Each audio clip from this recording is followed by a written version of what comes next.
যিনি বাংলাদেশের রাজনীতিতে আসার পূর্বেই নিজের জানান দিয়েছিলেন, নিজের পরিচয় দিয়েছেন, সাবেক ফুটবলার, সারা বাংলাদেশের মানুষের ঐক্যের প্রতীক, আমাদের প্রিয় নেতা দেশনেত্রী বেগম খালেদা জিয়ার অত্যন্ত বিশ্বস্ত, আমাদের প্রিয় নেতা বিএনপির ভারপ্রাপ্ত চেয়ারম্যান জনাব তারেক রহমানের আস্থাভাজন। ঢাকা শহরে আমরা যারা রাজনীতি করি, উত্তর দক্ষিণ নয়, ঢাকা শহরে 50টি থানা আছে। এই 50টি থানার নেতৃবৃন্দর মাথার মুকুট আমাদের প্রিয় নেতা জনাব আমিনুল হক সাহেবের বিরুদ্ধে একটি গোষ্ঠী, একটি ষড়যন্ত্রকারী মহল, একটি কুচক্রী মহল যে কুৎসা ছড়াচ্ছে, যে মানহানিকর কথা বলছে, তার প্রতিবাদে আজকের এই সভার বিপ্লবী সভাপতি আমাদের অত্যন্ত প্রিয় নেতা আব্দুল হক ভাই উপস্থিত আছেন। ঢাকা মহানগর বিএনপি বিপ্লবী সদস্য সচিব আমাদের প্রিয় নেতা মোস্তফা জামান সহ ঢাকা মহানগরের যুগ্ম আবেগবৃন্দ, সদস্যবৃন্দ, পল্লবী রূপনগর এলাকার আমার শ্রদ্ধাভাজন নেতৃবৃন্দ, আসসালামু আলাইকুম। আমরা স্পষ্টভাবে বলতে চাই, আমিনুল হক কিন্তু একটি প্রতিষ্ঠান। আমিনুল হক এখন আর কোনো ব্যক্তি নয়।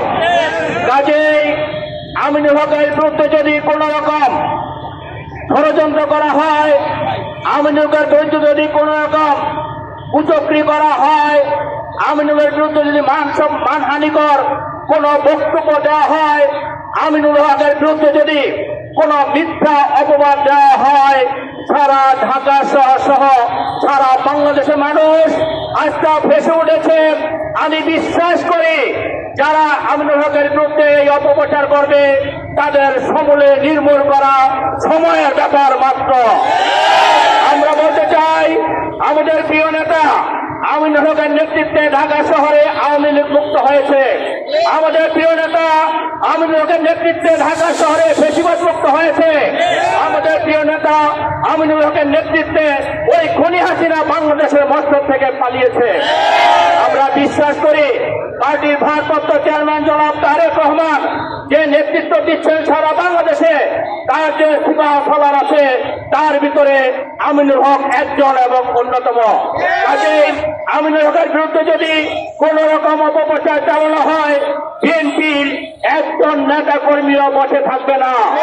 আমিনুল হকের বিরুদ্ধে বলা মানে আমাদের বিএনপি পরিবারের বিরুদ্ধে বলা, আমিনুল হকের বিরুদ্ধে বলা মানে আমাদের বিএনপির বিরুদ্ধে বলা।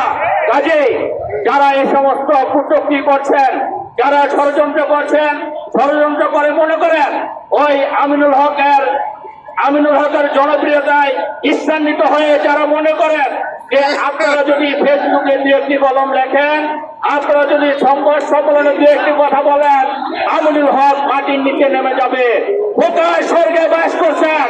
আমিনুল হক যদি 14 হাত বস্ত্র ঢোকে, আমিনুল হককে বাংলাদেশ জাতীয় দলের নেতা কর্মীরা মাথায় তুলে রাখবে।